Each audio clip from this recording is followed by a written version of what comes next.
நேர்கோட்டில் இருக்க 3 நரசிம்மர் கோயில் பற்றி தான் இன்றைக்கி நம்ம பார்க்க போகிறோம். இதில் முதல் கோயில் வந்து பார்த்திங்கன்னா சிங்கிரிக்குடின்ற ஊரில் இருக்குது. இரண்டாவது கோயில் வந்து பார்த்திங்கன்னா பூவரசங்குப்பம்ன்ற ஊரில் இருக்குது. மூணாவது கோயில் பரிக்கல்ன்ற ஊரில் இருக்குது. இந்த 3 கோயிலும் வந்து பார்த்திங்கன்னா விழுப்புரம் கடலூர் மாவட்டத்தில் தான் இருக்குது. இந்த சிங்கிரிக்குடி கோயிலுக்கு வந்து நாங்கள் சென்னையிலேருந்து கிளம்பி வர்றதுக்கு எங்களுக்கு வந்து 4 ஹவர்ஸ் டைம் ஆச்சு. இந்த சிங்கிரிக்குடி கோயில் வந்து பார்த்திங்கன்னா காலையில் 7லேருந்து 12 மணி வரைக்கும் திறந்திருக்கும். ஈவினிங் வந்து 4:30லேருந்து 9 மணி வரைக்கும் திறந்திருக்கும். இங்கே பிரார்த்தனை பண்ணிக்கிறவங்களுக்கு வந்து திருமண தோஷம் நீங்கும் அப்படின்னு ஒரு ஐதீகம் இருக்குது. இதோட மூலவர் வந்து பார்த்திங்கன்னா உக்ர நரசிம்மர் 16 திருக்கரங்களோடு இரண்யனை வதம் செய்யும் கோலத்தில் நமக்கு காட்சி தருகிறார். தாயார் வந்து பார்த்திங்கன்னா கனகவல்லி தாயார். இந்த சிங்கிரிக்குடி கோயிலேருந்து பூவரசங்குப்பம் கோயிலுக்கு போகிறதுக்கு நம்மளுக்கு கண்டிப்பாக ஒரு 40 to 45 மினிட்ஸ் கண்டிப்பாக ஆகும்.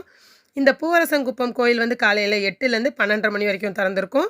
ஈவினிங் வந்து 4லேருந்து 8 மணி வரைக்கும் திறந்திருக்கும். இந்த கோயிலை தென் அகோபிலம் அப்படின்னும் இந்த கோயிலை சொல்லுவாங்க. இந்த கோயிலோட மூலவர் வந்து பார்த்திங்கன்னா லக்ஷ்மி நரசிம்மர். தாயார் வந்து அமிர்தவல்லி தாயார். அமிர்தவல்லி தாயார் வந்து பார்த்திங்கன்னா நரசிம்மர் மடியில் உட்காந்து ஒரு கண்ணால் நரசிம்மரையும் இன்னொரு கண்ணால் பக்தர்களையும் பார்க்குற மாதிரி அமர்ந்திருப்பாங்க.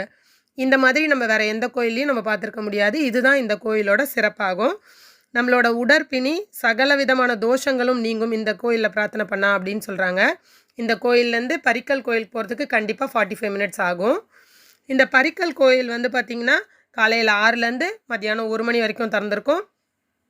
ஈவினிங் வந்து பார்த்திங்கன்னா 6லேருந்து 8 மணி வரைக்கும் திறந்திருக்கும் ஈவினிங். இங்கே வந்து மூலவர் வந்து லக்ஷ்மி நரசிம்மர். தாயார் வந்து கனகவல்லி தாயார். இந்த கோயிலில் ரெட்டை ஆஞ்சநேயர் இருக்குது. இது வந்து இதோட கோயிலோட ஒரு சிறப்பு அம்சமாகும். இங்கே வந்து நாககூபம்னு ஒரு கிணறு இருக்குது. அந்த கிணறுல இருக்க நீர் வந்து பல நோய்களை குணப்படுத்தும் அப்படின்னு நம்பப்படுகிறது.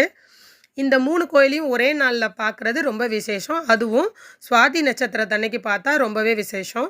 ஸோ இந்த கோயிலெல்லாம் பாருங்கள், கண்டிப்பாக பலன் பெறுங்க. தேங்க்யூ.